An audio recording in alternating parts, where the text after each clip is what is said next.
Okay, good evening, everybody. We are darn near an hour late, but we are live. We made it despite the Mercury retrograde interruptions, primarily involving my phone charger. I'm going to be honest with everybody. But it's cool. We're live here. We got people tuning in. I appreciate everyone's patience as I work through my technical difficulties there.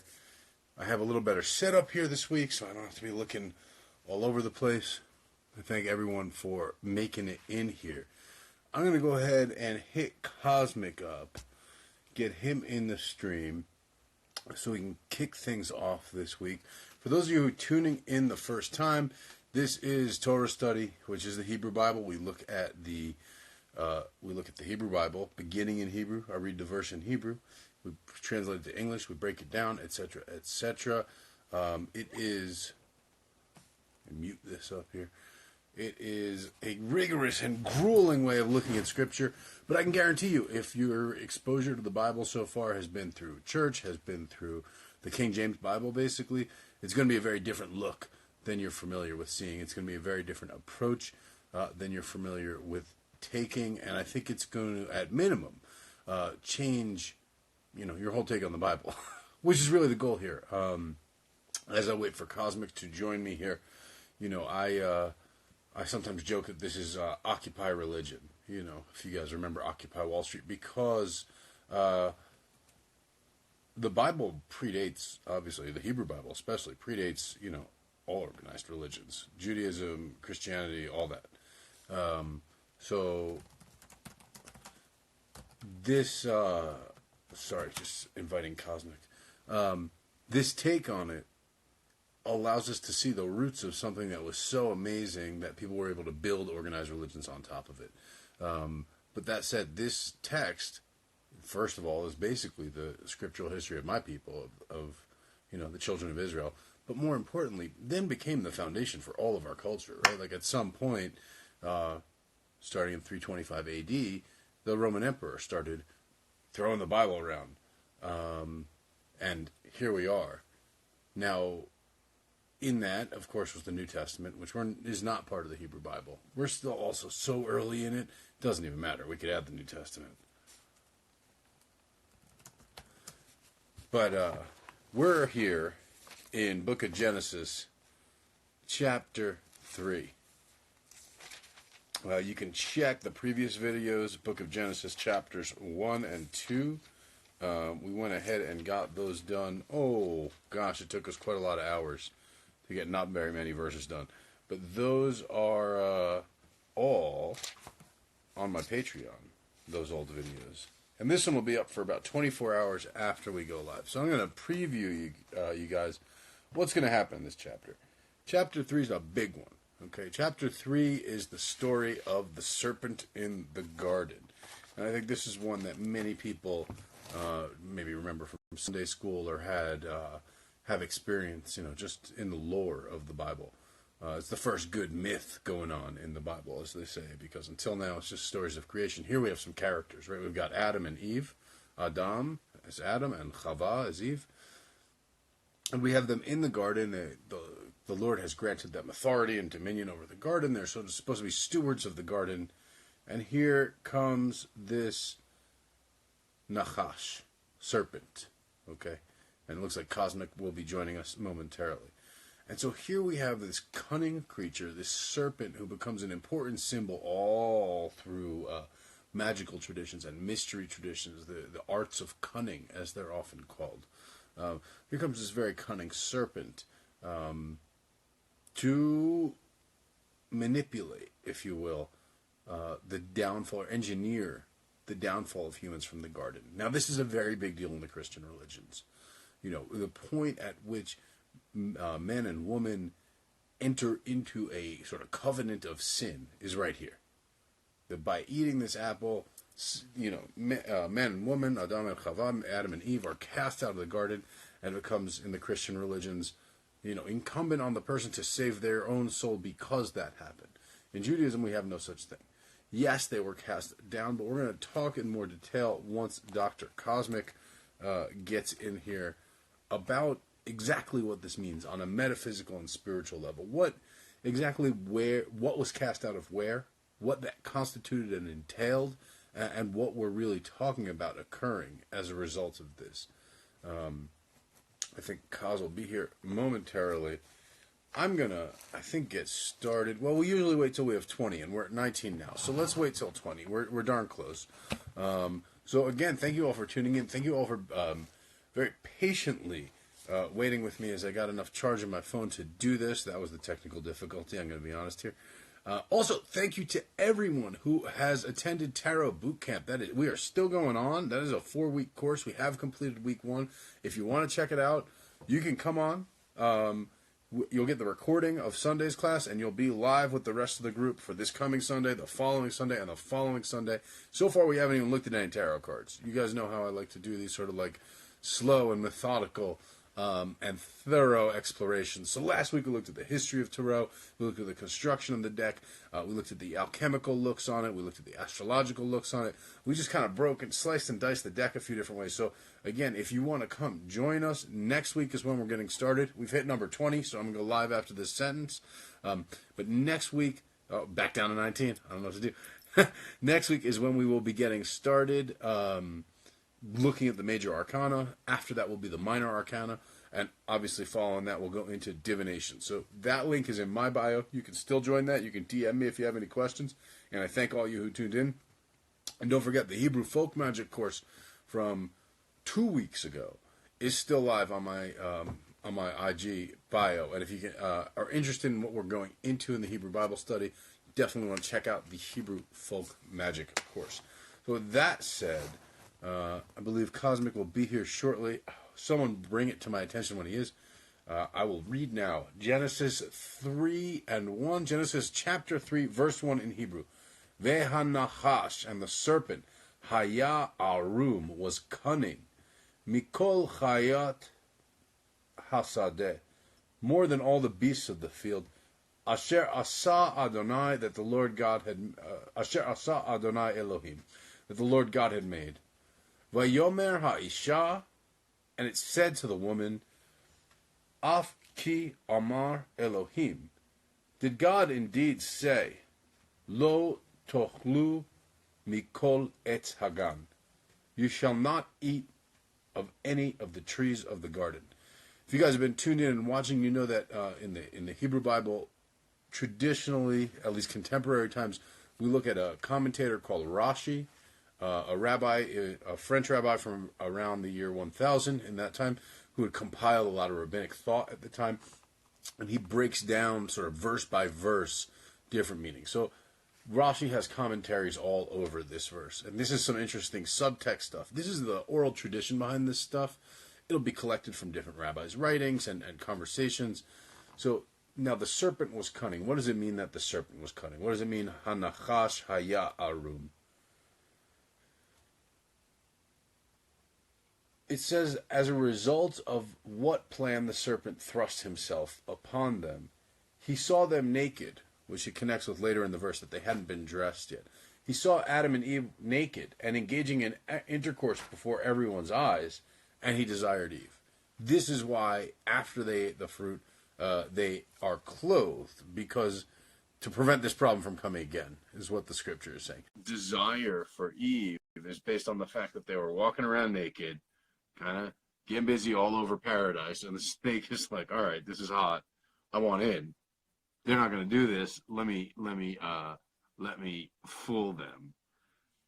Cunning more than all. What does it mean that they say that he was cunning more than all the beasts of the field that the Lord God had made? So they say commensurate with its cunning and its greatness was its downfall. That it was cunning more than all, and it was cursed more than all as a result of that. And we'll see what happens later in this verse. And what does he say to the woman, to Chava? The snake says, Afki Amar. Well, did he indeed say? Did God indeed say to you, you shall not eat of any tree? So he saw them eating. He's in the garden with them. Obviously, they're eating from trees of the garden. They're sustaining themselves. And he rolls up to her on a false pretense. He says, even though he saw them eating of the other fruits, he spoke to her at length in order that she answer him and come to speak of that tree. So this is a very circuitous route he takes to bring up the money point. It's almost like trying to think of a good example of a way we do this. Certainly in Conjure, it's a realistic technique. So he says, or if you say to a kid, so are you not supposed to eat anything in the fridge? And the kid says, no, I'm just not supposed to eat the ice cream in the freezer. Like, if you want to find the good stuff, you kind of over-assume. You have them step you back. This is a technique you see in what's called social engineering, which is sort of the art of human hacking, as they call it. A really good expert in this is a guy called Kevin Mitnick. They call him like the world's most famous hacker, okay? And so Kevin Mitnick used to call and suggest the wrong information to get the right information. For example, if he wanted to get the phone number for some internal line of a company, he would call up some internal help desk and say, hey, this is Jerry down in whatever department. I'm trying to get a hold of the finance office line. Is it still 222-1616? And they would say, oh, no. It's 239-1818. What are you talking about? This is the same technique that the snake is using here. Okay? He is bringing up the topic of illicit activity, and he is waiting for the woman to come and say, no, this is the one we're not supposed to deal with. So the woman says to her, Vatomerha Isha, and the woman says, El Hanachash, to the snake, Mipri etz hagan nochel. And the woman said to the serpent, of the fruit of the trees of the garden we may eat. Umipri ha'etz asher betoch hagan, Amar Elohim lo tochlu. Mimenu velo tig'u bo pen temutun. But of the fruit of the tree that is in the midst of the garden, in the center of the garden, God said, you shall not eat of it, and you shall not touch it, lest you die. The commentary says, she added to the command, therefore she came to diminish it. That is what's stated in Proverbs 36 when they say, do not add to his words, because God didn't tell them previously, you shall not touch it or you shall die. God only says, you shall not eat of it. But she's trying to avoid this situation altogether. She says, Mr. Snake, not only, there is something we're not supposed to eat. It's the tree in the garden. In fact, we're not even supposed to touch it. So let's just drop the subject. Because I know you're trying to play a game with me. No, sir, we're not going there. Okay. And the serpent said to the woman, Vayomer hanachash el ha'isha lo mot temutun. And the serpent said to the woman, Lo mot temutun. You will surely not die. He pushed her until she touched it. This is kind of his way of being like, just as there is no death in touching it, there's no death in eating, is what they say he said to her. He knew what the Lord said, that you shouldn't eat it. She said, the Lord said, don't touch it. He said, oh, you're not going to die if you touch it. Go ahead, touch it. And as soon as she did, he was like, well, why do you think, if you didn't die from touching it, what makes you think you're going to die from eating it? And his explanation, Ki Yodea, because Ki Yodea Elohim, because God knows, Ki beyom ochlechem mimenu, that on the day you eat thereof, v'nifkechu enechem, your eyes will be opened, v'hayitem ke'elohim, and you will be like angels. We're going to go on this in a second. Yodea tov v'ra. Yodea tov v'ra, knowing good and bad. So this is, we're bringing Cosmic in here. I think we have successfully made the connection, and Cosmic should be joining. There he is. Good to see you, brother Cosmic. Welcome. I am. I had to eat first. I know you did. The scriptures that man shall not live by bread alone, but by every word that proceeds from the mouth of God. So I was getting my bread out the way first. I see that you got your priorities in order. Yes, sir. How are you, Doc? God bless you. God bless you, man. We are a little bit late, but we're having a good time. We're doing Genesis 1 and 3 tonight. Are you right on so time? Far, right on time. Right on time, yeah. Genesis chapter 3. 3. Genesis 3, and we're on 5 right now. We're talking about the serpent. We are talking about the serpent. We are talking about the serpent. And we are talking about how, and I'm about to break down, because in the Hebrew here, in I'll read the English on verse 5. For God knows that on that day that you eat thereof, your eyes will be open, and you will be like angels, knowing good and evil. Okay?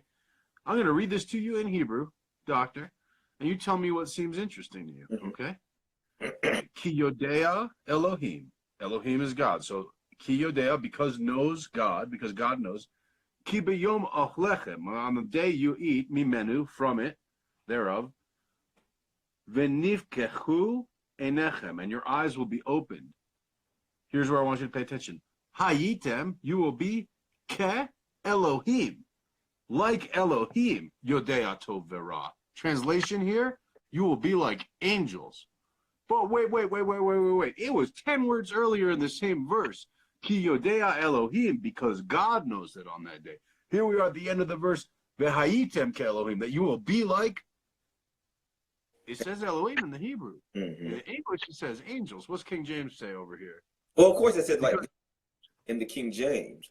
King James says, "For God doth know that in the day ye eat thereof, then your eyes shall be open, and ye shall be as gods, knowing good and evil." So here's an interesting thing. Elohim does properly mean gods, obviously. Because El is God, Him is plural, Elohim, gods. But gods is not how it's translated earlier in that sentence. God is how it's translated earlier in that sentence. So this is deep. Everybody's covering it. They're covering it up in the Hebrew Bible, they're covering it in the King James, but right there in the Hebrew, it's very obvious. It says Elohim. It says, because Elohim knows that on the day you eat from that tree, and your eyes will be open, and you will be like Elohim, knowing good and evil. This is huge. This has huge significance for all of occultism. This one line, to me, is one of the most loaded lines of occult symbolism in Genesis. Because we're talking about, first of all, I guess now we can start to unpack the allegory of the snake. We can start to talk about the Serpentine mystery schools.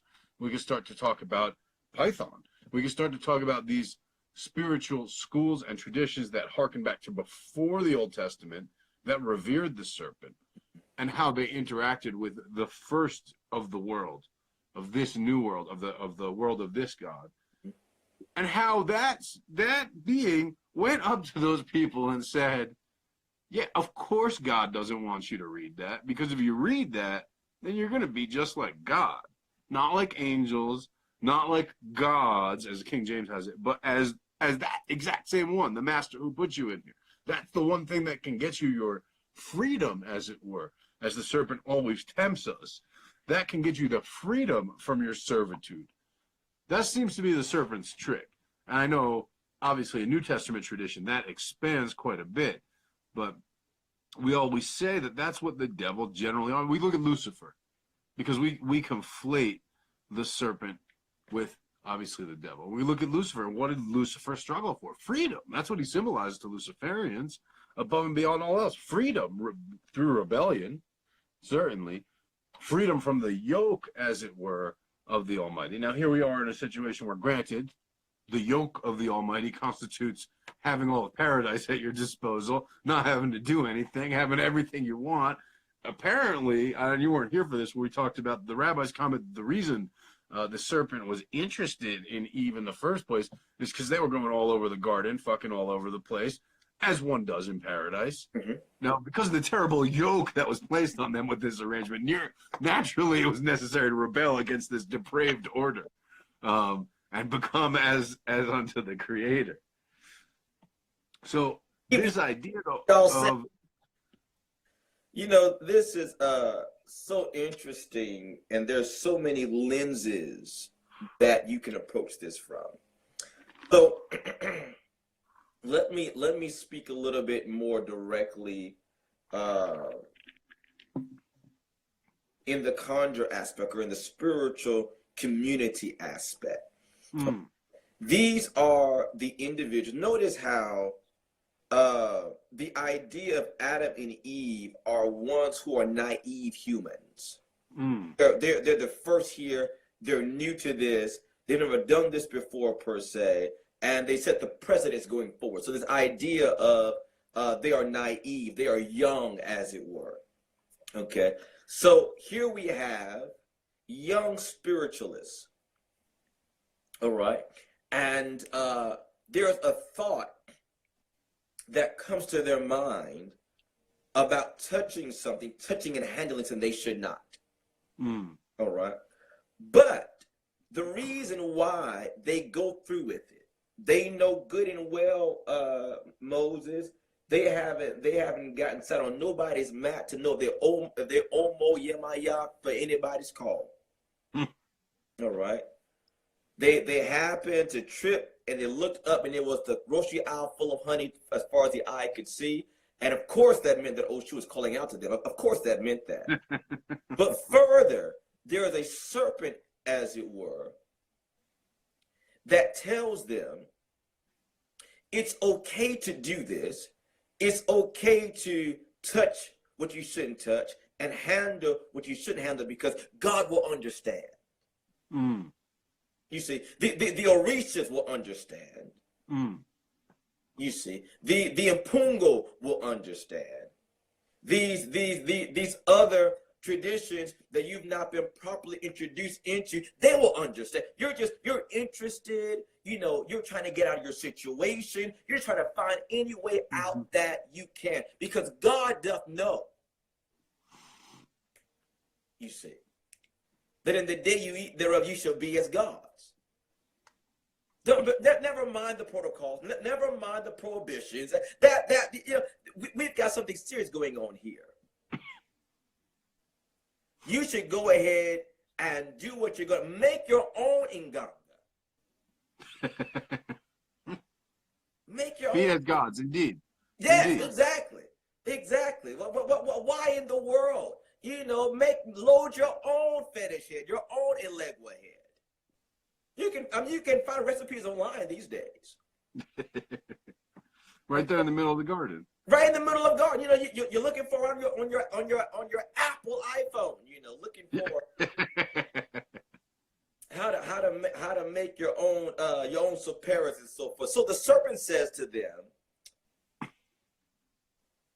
"Do this. It won't matter because ultimately it won't come back on you." No, you're going to be like God. No. They won't be angry. How can you offend her with honey? Everybody knows Oshun loves honey. Right. How could you possibly be offended? Well, because the serpent's not going to tell you. You need to taste it before you offer anything to anybody. Well, the serpent's not going to tell you a whole lot of things. Exactly. Now further, the serpent knows the truth. Yes, the serpent's been in that garden since relatively early in creation, since before man even. The serpent's been slinking around, clocking the whole scene. So the serpent knows the truth. And this is why, one of the reasons why he's called the serpent, because he has a forked tongue. So see, in the serpent, he has the whole truth. He knows the oneness of the situation. But when he speaks it out to you, he gives half-truths. He splits them off. Now, notice something. I want to get just a little bit deeper here. The serpent, because it is a symbol of rebellion and by extension, according to the book of Samuel, also witchcraft, that we just discovered just a moment ago. Notice how this is also the cry of many modern day religions. Notice the serpent is subtle. And so he's not going to outright lie. He's going to implicate something and leave it for you to deal with. He's going to say that, no, it won't bother you. In fact, your eyes will be open and you will be like God. Now, see, people think that the lie was that they would be like God. No. Way too obvious. The lie was, in fact, the implication that they weren't already like God. Because just a chapter before, they were created in God's own image. But just the chapter before, it emphatically states, God said, let us create man in our image and after our likeness. They were already made in the image and the likeness of God. They were already like God. Now, see, here's the problem. Religion today is still giving the same hiss of the serpent. Do this, and you'll be closer to God. Do this, and you'll be more like God. Do that, the other, you'll be more like God. There's always a serpent involved splitting the truth. In other words, they say, well, it's as if saying, you know, cosmic, if you do this, you'll be black. But I've been black all my life. Came out the womb black. Everybody I know, everybody in my family been black. I could not be black if I wanted to not be black. But if you do this, you'll be black. And even further, if I can just take just to put a little weight here. Even in the feelings of inadequacy. See, one of the names of the serpent is the accuser of the brethren. That if you do this, you'll be good enough. Sure. Right? Implying that you're not good enough now. Exactly. If you do the other, you'll be pretty enough. You'll be acceptable enough.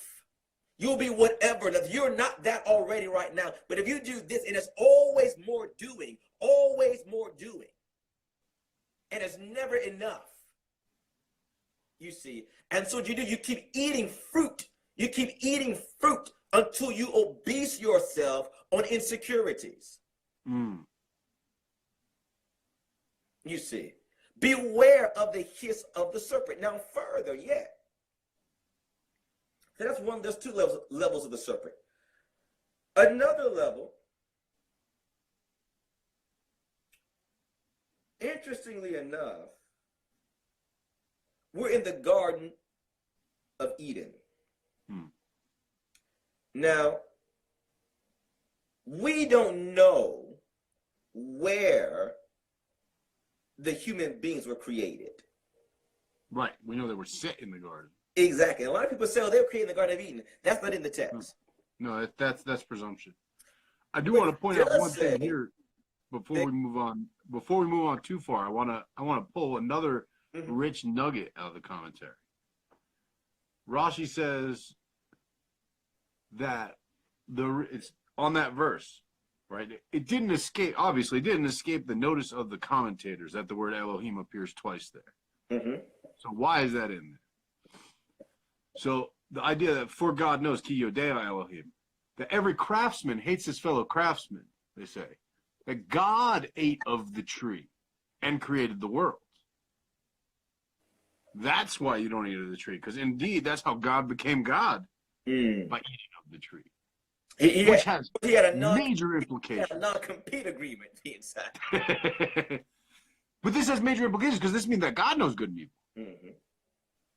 We have an idea, especially because of contemporary religion, of God is all good. But this says right here that God ate of the tree. Therefore, God partakes of the knowledge of good and evil. This underpins a Gnostic understanding of the world. The fact that if God is truly all-powerful, omnipresent, all-knowing, how can you be all-knowing without knowing evil?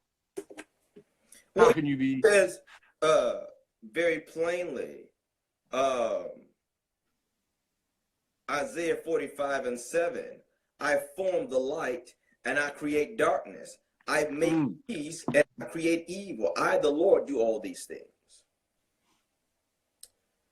I think that there is something to be said.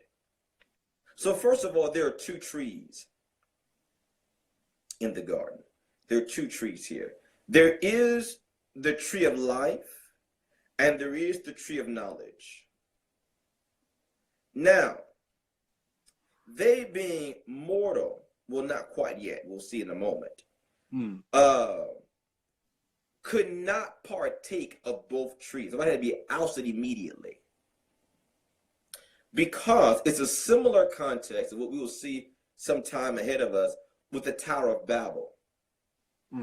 That have left to their own devices long enough without being checked, it can wreak some great havoc. Now, what you will find is this tree of knowledge and evil, the tree of knowledge of good and evil. Here we see the introduction of dichotomy. Here is the splitting of the brain. And back to the serpent's forked tongue. The serpent's forked tongue. Here's the two-ness. All right. Now being established or trying to be introduced into the world. This two-ness. Because see, if there's a two-ness, then I can make a three-ness. And I can make a four-ness. You see? And we say Kabbalistically, this is the descent. There's that we're taking a degree of everything being unified and then breaking it down and breaking it down and breaking it down. And we descend down to this, the multiplicity of the world, all different distinguished things, all different people, all different spirits, all different energies, everything. That it was originally just God, right? So this, and as we said in the beginning, the idea that before creation there was just one. So there, in order to create, there had to become two. So there was room, a canvas to create on, right? If you only have one substance, you don't have paint and canvas. You just have one thing. So then you need to make a distinction. Now you have a canvas on which to paint or a surface with which to create. But progressively, this is the story of that splitting down, filtering further, opening further, I want to even unfolding further, but separating further. And at this point, introducing illusion, right? Because now we see the outer forms only. We see the multiplicity of outer forms, and we take that as reality. I want to ask this question. So in Hebrew, I want to know what those words are for good and evil. Tov Vera. Tov means good. It's connected, really only with the words goodness in a sense of kindness. And Ra is wickedness. Is the same word that we see for wickedness. Now this is interesting because this harkens to, I'm going to read something here. Ra'ah, or Ra, from the Hebrew key 7489, bad, or as a noun, evil, naturally or morally. Then he goes on to say, as a noun, adversity, affliction, bad, calamity, displease or displeasure, distress, exceedingly or great grief or grievous harm, heavy or hurtful, ill or ill-favored, ill-favored or ill-marked, mischief or mischievous, misery, not or naughty, noisome, in the sense of not being pleased, sad or sadly, sore, sorrow, trouble, vex, wicked, wickedly, wickedness, or wicked one, worse or worst, wretchedness, wrong, including, it gives a gamut here of how this word can be broken down. It's how it's used. It's how it's used in different contexts, and that's how it. That's, I think, one of the interesting points is you find that, they just describe something as raw, and then when we kind of read the subtext into it in English, it can mean wickedness, it can mean undesirable. It does not escape my attention that Ra was the chief god of the Egyptians, and now it has come to mean wickedness, deplorable, etc., etc. But even further yet, these So let me look at this from the conjure perspective. Here, of course, we have the serpent. I want to talk a little bit about the serpent in conjure, the snake. Thank you. And can we talk about laying tricks with snakes and all kinds of good stuff? Yes. So, as you can deduce here, snake sheds are often used in crossing kinds of work, aggressive work. That's one way to use them. They can even be used in mastery formulas and in glamour work because the serpent, is cunning, right? And his voice has the power to influence, even to the extent there's some types of snakes that are said to even be hypnotic in their gaze. They will hypnotize their there's a trick for looting. It's in an old Cyprian book, but it's obviously made it down to conjure.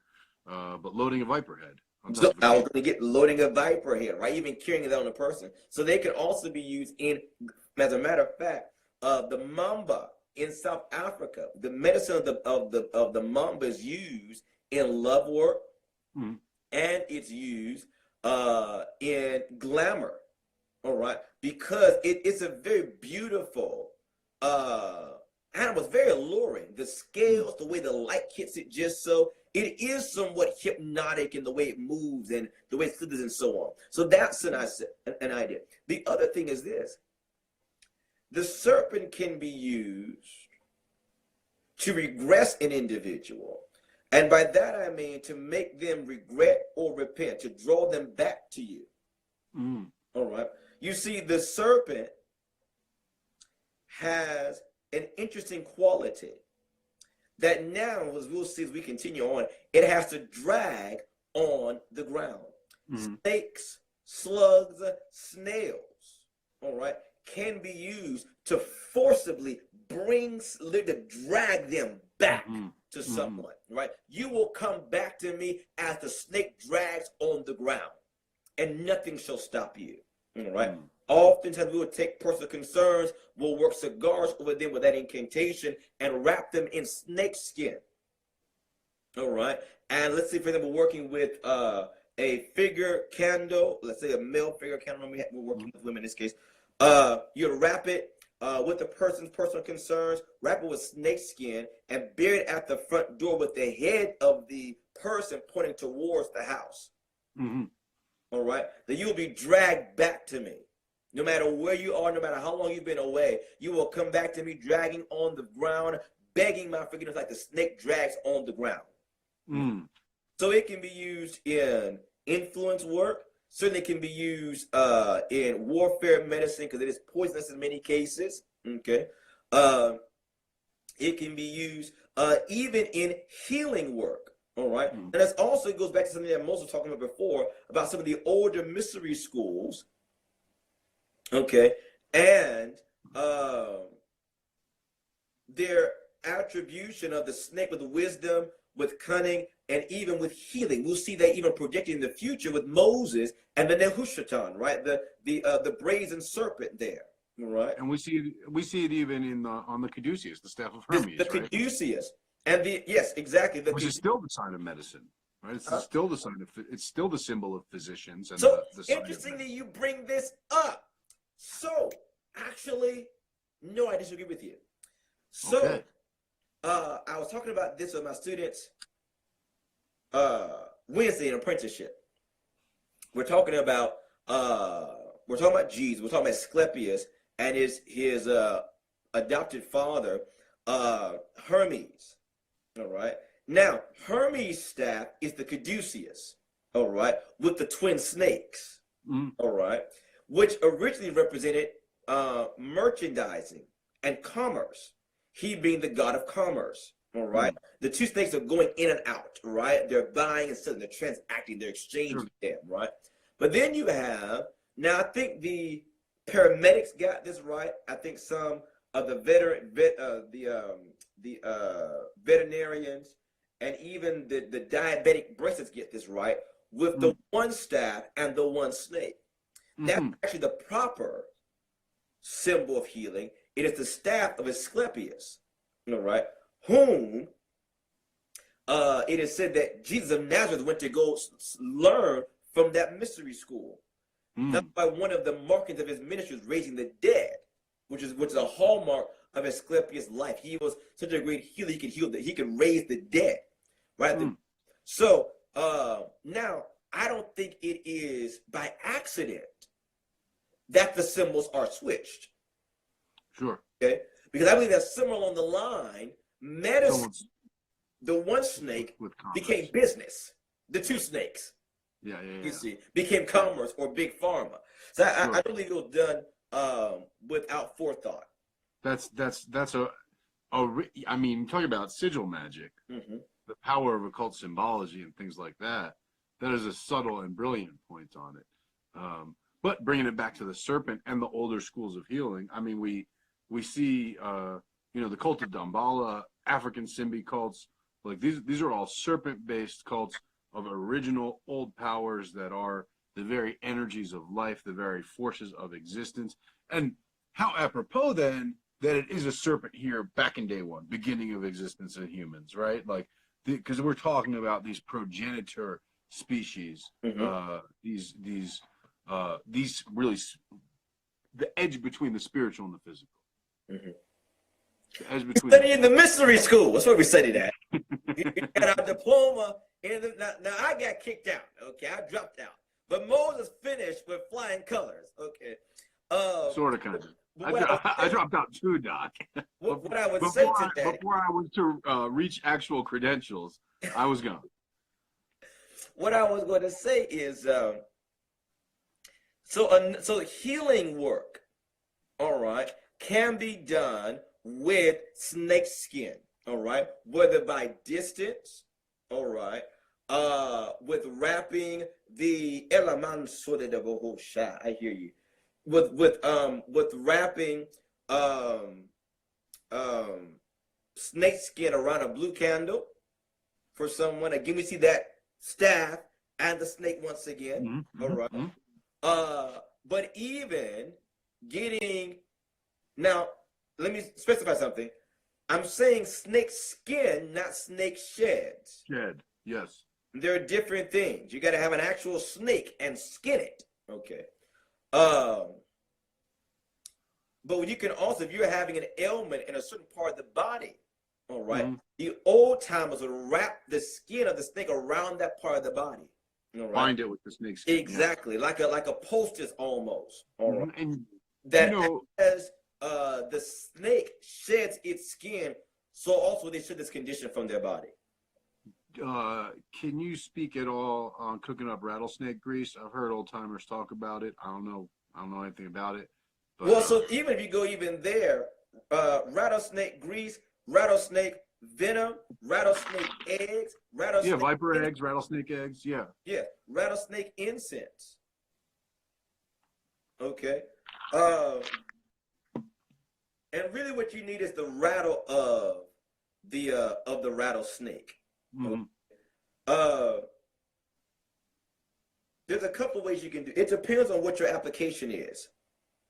So I speak of it on the context. Speaking of healing, our good friend Professor Porterfield was sharing a story with me about one of his mentors, who Porterfield met because that man had gotten into a conjure feud with his rival, and got tricked up, and developed a heart condition, and he was seeking out a conjure doctor could help him with the heart condition.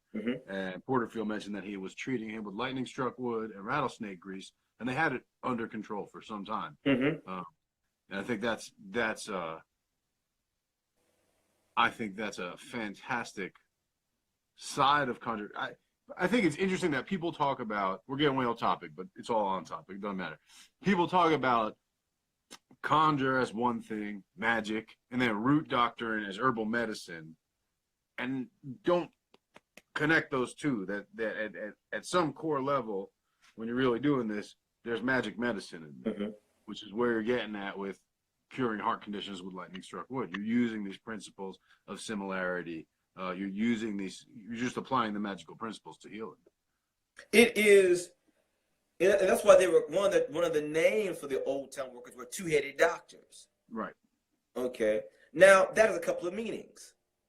We're getting really far off our text here, but one meaning is that they were tricky, meaning that, like, I won't call a person by name, but there's a worker here in my city that's tricky in that way, where, let's say, you went to him to work on me, all right, and he laid a work against me. I mean, I'm down for the count, okay, but then I go to him to get cured, all right, and he said, well, for a fee, I'll reverse it for you. You see, now he put it on you. Right. Now he didn't got paid from you. He didn't got paid. Now you coming to him, all right, to get work later. He said, man, I tell you, they laid one on you, son. I tell you what, for a fee, all right, I'll reverse it for you. All right. Yeah. So he's two-headed. He's tricky like that. See. Sure. That's one idea. The other idea is that they were unassuming in public. Okay. This could mean normally one or two things. Either they were in the ministry, all right, or in the church world or what have you, or they were in professional medicine in some regard. Okay. So they were a two-headed doctor. Right? This is why often you will see, in the, back in the day, they would have the quote unquote hoodoo stuff in the pharmacies. Right. Hoodoo pharmacies, sure. You see what I'm saying? You would get spirit of turpentine. You would get these kinds of things, spirit of camphor and so on right there. They'll sell it to you. All right. So when it comes to snake medicine, whether you're powdering down the rattle, whether you're just keeping the rattle, all right, on your person as a deterrent. And dressing it, obviously, for protection. Right. Okay. The rattle can be used to scare the spirits. All right. If you know how to fix it well, all right, or even to call them to you, preparing for work. Okay. A rattlesnake rattle. But what I've seen is it's made into a salve. So to your question about the rattlesnake grease. Grease. Yeah. Made into a salve. Okay. Okay. That can be applied. Like cooked down with pig grease or something? Huh? Cooked up in pig grease? Cooked down in pig grease, basically? I haven't heard it in pig grease. They put it in oil and then added that oil into like beeswax to make a salve. Oh, okay. The same way I do it. Okay. Yeah. Okay. And to some fatty something like that. And I'm sure depending on where you are I'm sure if you go to Texas, because of how the heat is, probably be a different formula there. But so the idea of using that as medicine even to eat the snake, all right, to purge witchcraft. Mm-hmm. All right. Oh, and now we're talking about snakes and witchcraft. We would be remiss not to discuss live things in you. This is so funny. So I have a student that comes here on Saturdays because he's always busy when I do apprenticeships on Wednesdays. So he gets kind of a one-on-one or whatever. And he and I were talking about this very same thing. So you want to talk about this? I want to talk about this. I want to talk about this, Doc. Yeah. I think we've heard what everybody has said, that people actually know what they're talking about. I've never seen it personally. Okay. I have seen weird bug things happen. Okay. I have certainly noticed the presence of insects coinciding with negative energies, and I have definitely done workings to, capture specifically a thing that I posted on my IG. It's funny, I just recently got the notification that it's 2 years ago or whatever. I caught this witch that was riding my daughter, and in the vessel that I caught it in, there was a centipede that is not from this climate. That is from a tropical climate. So I've seen weird connections with bugs and witchcraft, for sure. Right? Have I seen bugs in people's skin or bodies, and have I seen people puke out bugs and all this? I have not. Now, what I also know, though, is like Porterfield showed it to me, too. He's got them, too. I got these weird little bumps into my skin in some places. Do I know that's definitely not some kind of spider egg or something? That is not something I know. So, yeah, do I believe in it? I do not believe in it. I'll tell you that. All right, so can the black man talk? Yeah, go ahead. The black man in his blackness, you see. So, I've seen it once with my grandfather.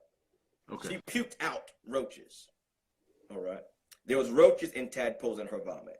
Okay. That was number one. That I saw. She did it in a white bucket.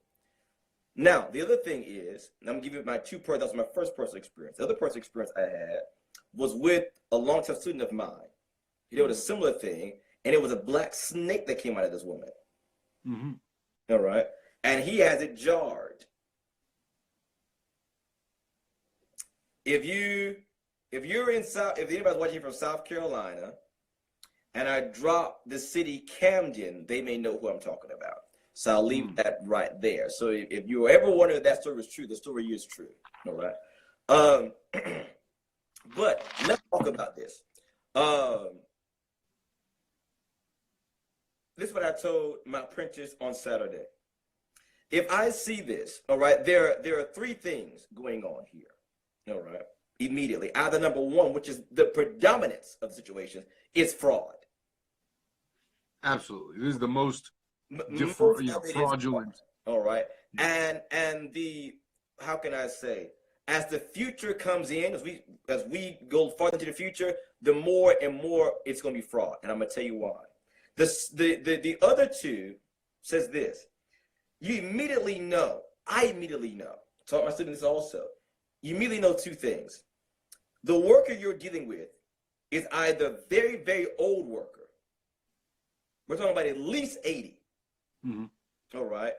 Or was taught by a very, very old worker. Mm-hmm. All right. That, let me speak very plain. That type of work, all right, is dying, if not borderline dead. All right. It is not. That's why people today like, maybe it was just superstition. Maybe it was just, but let me tell you why, Moses. It is dead because it was purposely not passed down. Mm-hmm. All right.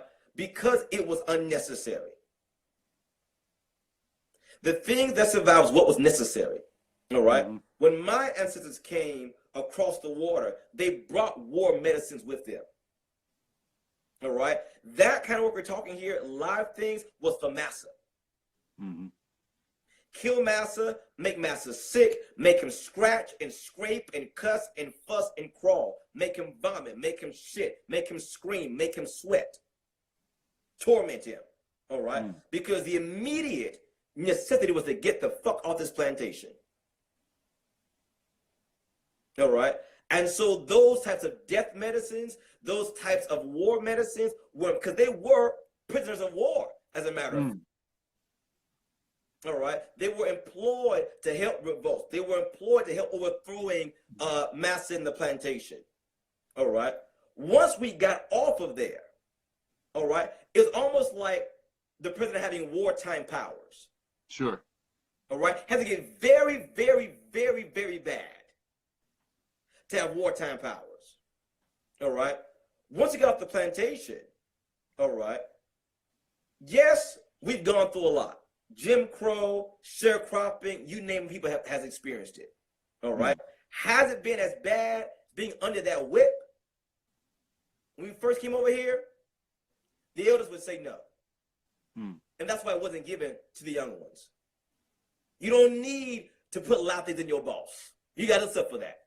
See, they remember when they had to do that. You see, they had, as it were, can I use the term, a type of PTSD, as it were. No, this ain't that. No. No. Let me show you my back. That ain't that. You see, you can quit your job. You see, we're trying to get off of the planet. You didn't have a choice, as a matter.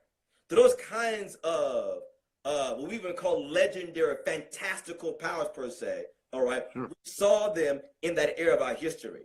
All right, and so they've not really been passed down because the severity of them we have not experienced. Now, well, I'll say the scripture agrees, right? Only but once that water turned into blood, and frogs came up out of the earth, and it was when it was time to free the slaves. Exactly. That's when it was like, yeah, we're going to actually change the power from heaven that's activated when it deliver people out of bondage, right? And now this is what could also be said. Other people are like, I never heard this before. You be asking black people. That's why there's somebody who know. So the other thing that could be said is, you know, that the elders. So it's a double-edged sword. We got a comment in chat too. Okay. What's the comment? Prom Switch says this is similar to what happened in Haitian Voodoo, because the techniques that were used in the Haitian Revolution weren't necessarily all passed on, because it was that was exactly for the most wartime. Time. You know. Yeah, wartime powers, exactly. So it's kind of a double-edged sword, because on the one hand, you know, yes, you can just imagine we kept these formulas today. Okay. Y'all think your list of problems jars, y'all. That's the list of your problems right now. Is being put in somebody's Instagram jar. So I get that. That's wisdom. On the other hand, it is that technology is basically lost.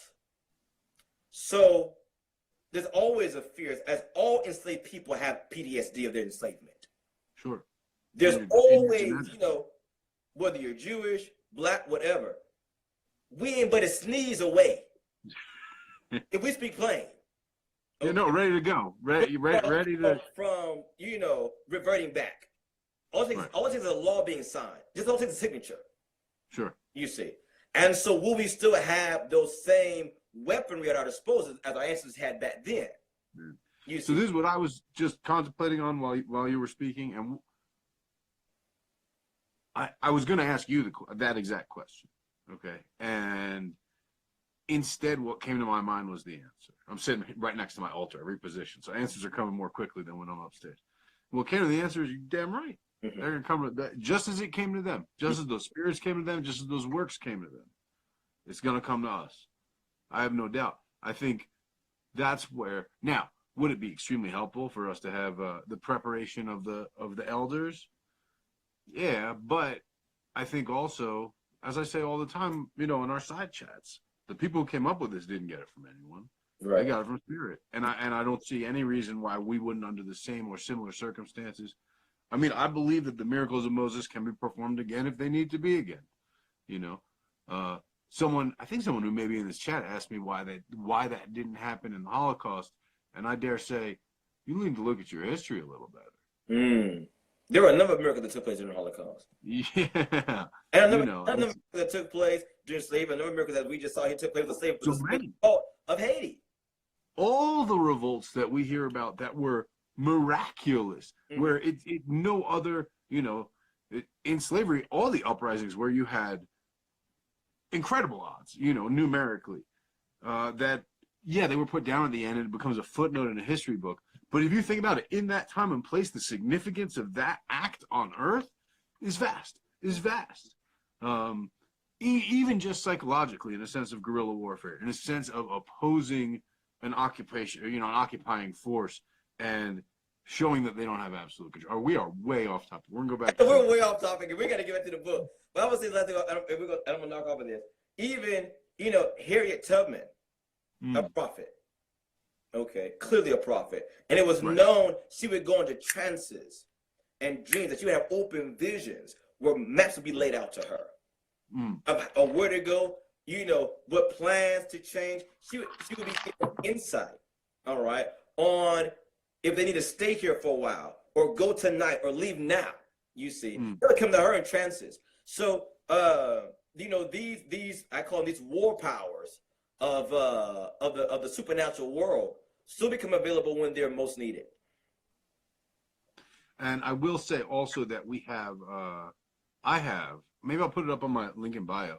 I collected a bunch of research papers on conjure in resistance, specifically resistance to slavery, occupation. There's a bunch of academic papers on it. So I'll share that resource with everyone in my bio, obviously with you as well, Doc. Some good tricks in there too. All right. We made it 4 sentences so far. We're on 6. Sorry, 5 sentences. On 6. Okay. Vatereha isha kitov, and the woman saw the kitov ha'etz, and the tree was good leme'achal. The tree was good for food, to be eaten, basically. V'chi ta'avahu, and that it was a delight le'enayim, to the eyes. Nechmad ha'etz lehashkil tikach mipirio, and the tree was desirable to make one wise. So she took of its fruit. Tikach mipirio v'tochal, and she ate. Vatiten gamla isha, and she gave also to her husband with her, ima v'yochel, and he ate. So, why did it say Vataraha isha? Why did the woman see that the tree was good for food? It says she understood the words of the serpent and they appealed to her, so she believed him. And that the tree was good, the reason they say the tree was good is that it would cause you to be like God or like the angels, to be good. That is delight to the eyes, and he said to her, your eyes will be opened, in the previous verse, and that it was desirable to make one wise. So she saw it and it confirmed what he had told her. right? That he had told her, your eyes will be opened and you'll know good from evil. And she sees it is a delight to the eyes. It opens her eyes just to behold it, and that it was desirable